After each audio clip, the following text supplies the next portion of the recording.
Pennsylvanians deserve to have their voices heard, and the worth of someone's vote is not determined by how long it takes to be counted. The recount will play out over the next week. Bill? Okay, Nate, we're watching it. Nate Foy here in New York. Thank you. Dana? You got it.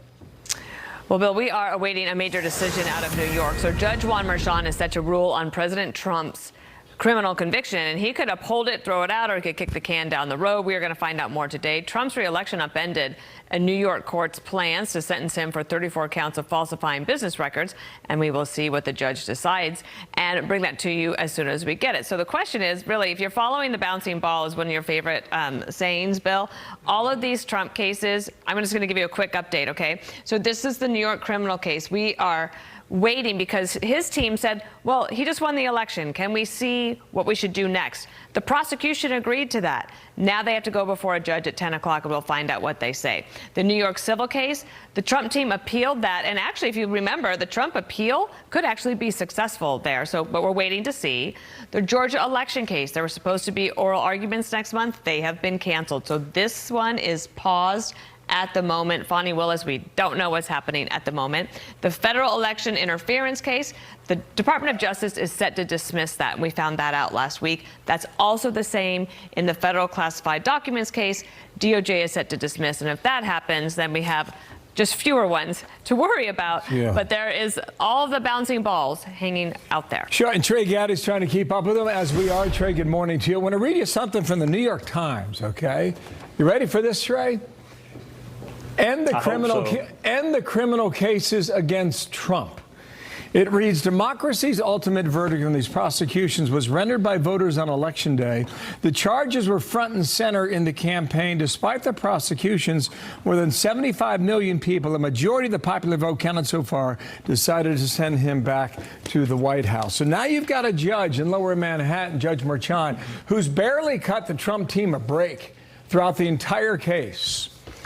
What does he do next hour? Oh, he didn't cut any breaks. I was there for part of it. I have never seen a more pro-prosecution judge. So how do you hold something in abeyance for 4 years? How do you hold the sword of Damocles over the leader of the free world's head for 4 years? So I don't think you can hold it in abeyance. You can't sentence him because he's then a convicted felon. So imagine I can't possess a firearm because I'm a convicted felon, but I have the nuclear codes. That's absurd. He hasn't had an evidentiary hearing on presidential immunity.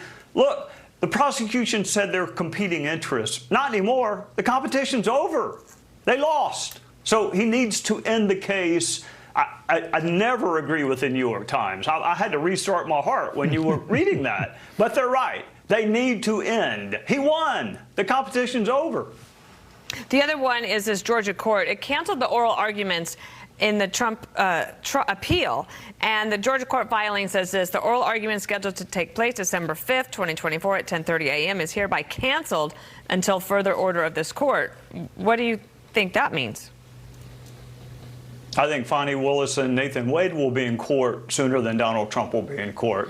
If I had to lay money on who's going to go to trial quicker, it would be Fani Willis and Nathan Wade versus Donald Trump. That thing's not going anywhere. But it was already like a Lifetime channel movie. I mean, it was a joke before he won the presidency. So if I'm Fani Willis, I got a better chance of going to prison than Donald Trump does. Trey, what do you think about, like, during this campaign, Trump kept talking about lawfare, and a lot of his allies did as well. And you've watched his various court cases, and I don't know how you felt about the documents case in Florida, or the Jack Smith thing in Washington, D.C. coming after January 6th, but when you look at all of them and think that there's a possibility they could all be now dissolved, 0 for 4. I mean, you're a man of the law. That's your profession. What do you think of how this went? Do not use the justice system as a weapon. And the message for Republicans is don't do it on the other side either with this absurd AG pick that you just made. The justice is different. It is a combination of policy, law, and also morality. You do not use our justice system as a political weapon. Voters rejected it in November, and they're going to reject it if Republicans try to do it also. Some things rise above the den. The justice system is one of those things. Trey Gowdy, it's always good to see you. There's going to be a lot happening today, so no doubt we will see you again. Thanks for joining us. Thanks, Trey. We got to find over 300,000 children that were released into this country to so-called sponsors that the government can't find. We also got to find them children and try to save them. Incoming border czar Tom Homan is vowing to find the thousands of unaccompanied migrant children lost by the Biden administration. This afternoon, the House Homeland Security Subcommittee is going to hold a hearing on that very issue. Jeff Paul has the latest from Los Angeles. What do you know, Jeff? Well, yeah, Dan, and we are just a few hours away from that hearing on migrant children who went missing under the Biden-Harris administration, and we're expecting to hear from several key witnesses, including a retired Border Patrol agent and a former Health and Human Services employee. That HHS whistleblower reportedly will testify about the deeply flawed, inadequate process by which HHS places kids with sponsors. This all stems from a report that was released earlier in the year by the Homeland Security Inspector General that confirmed the current administration had lost track of tens of thousands of unaccompanied migrant children. The report detailed that out of 365,000 who were released to sponsors, tens of thousands of them haven't showed up for their hearings, and many more weren't even given orders to appear. So not only do we not know where they are, but we don't know even if they are safe. And at the moment, it doesn't appear the HHS office tasked with refugee resettlement is taking any responsibility. ORR does not monitor or track the whereabouts of children after they are released from our care. The report indicates what ends up happening with these kids is that they are often exploited without a way to monitor their location or status.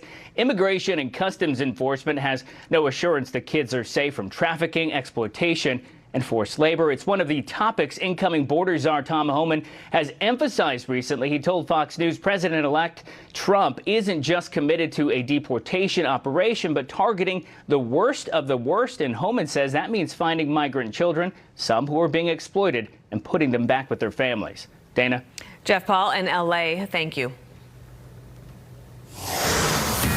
It does appear that they told employees that, and it appears that this is not an isolated incident. We believe this is a pattern, and this is a pattern dating back for the 3 previous years, all throughout the Biden-Harris administration. FEMA is on the hot seat today in a significant way over allegations of bias against Trump supporters.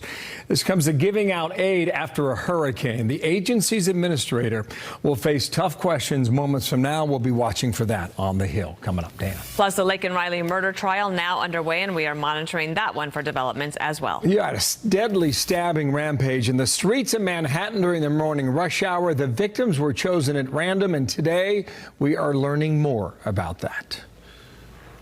I saw the knives after I came out of the consulate building on the ground within the scene.